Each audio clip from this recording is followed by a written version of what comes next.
Bugungi video oldingilardan biroz farq qiladi. Bu safar biror kitobning mazmun mohiyati haqida emas, balki ikki kitobning bir-biriga yaqin jihatlari haqida gaplashamiz.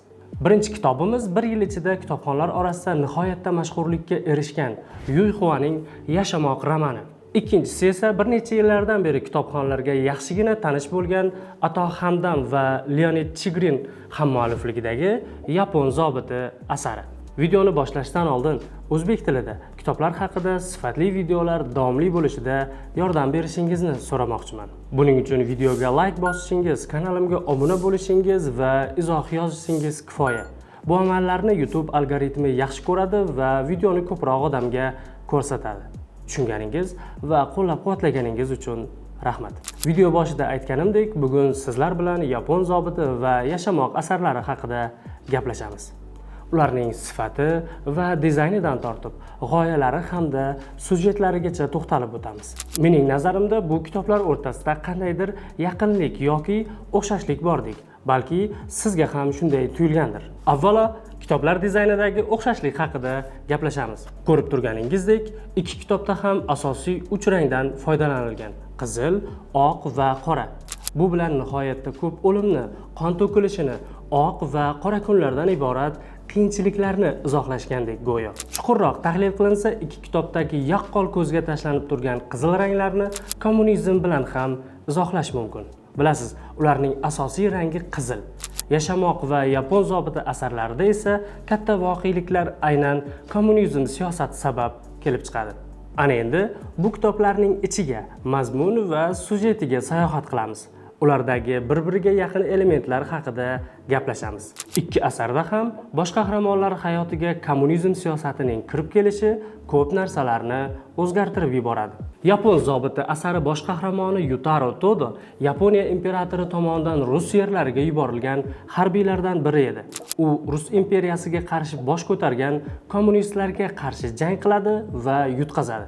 Kommunistlar qo'liga asir bo'lib tushadi. Yashamoq romani bosh qahramoni Fugui esa o'sha paytlardagi Chankashi boshchiligidagi mahalliy hukumat tomonidan turib jang qilishga majburiy olib ketiladi. U Mao Zedong bosh bo'lgan kommunistlarga qarshi jang qiladi va yutqizadi. Fugui ham Yapon zobiti kabi kommunistlarga asir tushadi. Yashamoqda kommunizm siyosati qanday kirib kelgani, odamlarga yashash sharoitiga qanday ta'sir qilganini Xitoy misolida ko'rib chiqish mumkin bo'lsa, Yapon zobitida kommunizmning Rossiya, O'zbekiston va Tojikistonga qanday tarqalishi, odamlarga, ularning e'tiqodlariga qanday ta'sir qilganiga guvoh bo'lishimiz mumkin. Buni yana bir yaqinlik deyish mumkin. Ikkala asar qahramoni ham janglar va asirlik davrida nihoyatda sovuq kunlarda yashashga, ochlikdan qiynalishga, yurak-yurakkacha yetib boradigan iztiroblarni yashab o'tishga majbur bo'ladi. Ikki kitobni ham o'qigan kitobxonlar ayni shu vaziyatdagi Yutaro Todo va Fuguining azoblari bir-biriga o'xshab ketishini tasdiqlasa kerak. Shu o'rinda bir savol: siz bu ikki asarning qay birini o'qigansiz yoki faqat bittasinimi? Javobingizni hoziroq izohlarda yozib qo'ying. Yashamoq va Yapon zobitidagi yana bir o'xshashlik bu ulardagi tuganmas dard, iztirob va sog'inch. Ahyon-ahyonda uchrab turadigan qahramonlarning sevinchi ikkisida ham vaqtinchaligi.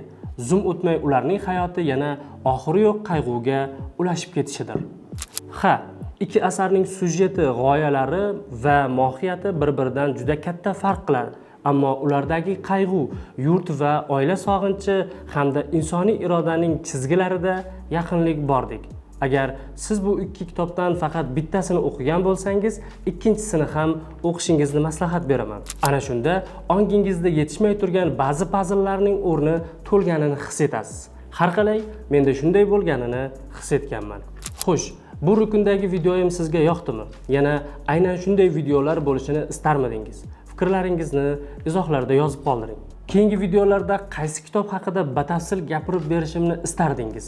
Yashamoqnimi yoki Yapon zobitinimi? Buni ham izohlarda yozib qoldiring. Fikrlaringizni albatta inobatga olaman.